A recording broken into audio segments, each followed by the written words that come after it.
ఏదో ఇంగ్లీష్ బాగా ఫ్లూయెంట్గా మాట్లాడితే వాళ్ళకి ఏదో నాలెడ్జ్ ఉన్నట్టు కాదండి. సబ్జెక్ట్ మీద గ్రిప్ ఉన్నట్టు 100% సబ్జెక్ట్ మీద గ్రిప్ ఉన్నట్టు ఏం కాదు.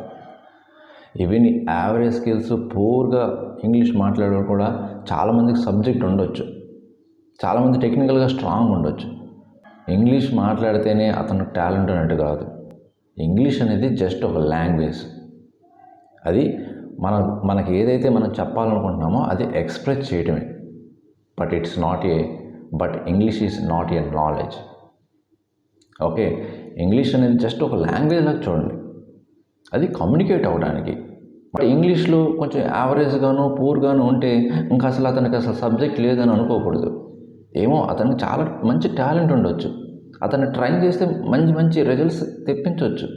అంతేగాని ఇంగ్లీష్లో యావరేజ్గా ఉన్నారని హైర్ చేసుకోకపోవడం మాత్రం కరెక్ట్ కాదండి.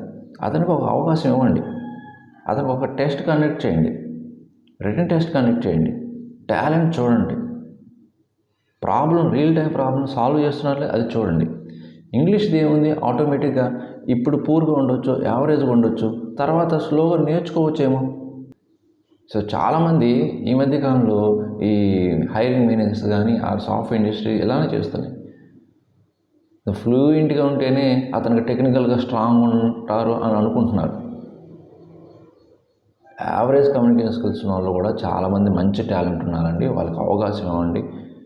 ఓకే, చాలామంది ఇంటర్వ్యూలో కూడా భయపడుతుంది ఈ యొక్క సిచ్యువేషన్లో అండి. నేను సరిగా కమ్యూనికేట్ చేయలేకపోతున్నానేమో అని చాలామంది భయపడుతూ ఇంటర్వ్యూ చేస్తున్నారు. అందువల్ల వాళ్ళు ప్రాపర్గా ఆన్సర్ చేయలేకపోతున్నారు, సబ్జెక్ట్ ఉన్నా కూడా. ఓకే, సో దీనికి మీరేమంటారో కామెంట్ రూపంలో తెలియచేయండి. సో ఈ ఇన్ఫర్మేషన్ని చాలామందికి రీచ్ అయ్యేలా చేయండి. అండ్ మర్చిపోకుండా లైక్ చేస్తే ఇది ఆటోమేటిక్గా రీచ్ అవుతుందండి. ఓకే, ఇలాంటి మరిన్ని వీడియోస్ కోసం మన ఛానల్ ఫాలో అవ్వండి. ఓకే, మీరు ఫస్ట్ టైం విజిట్ చేస్తే సబ్స్క్రైబ్ చేసుకోండి. So thank you for watching.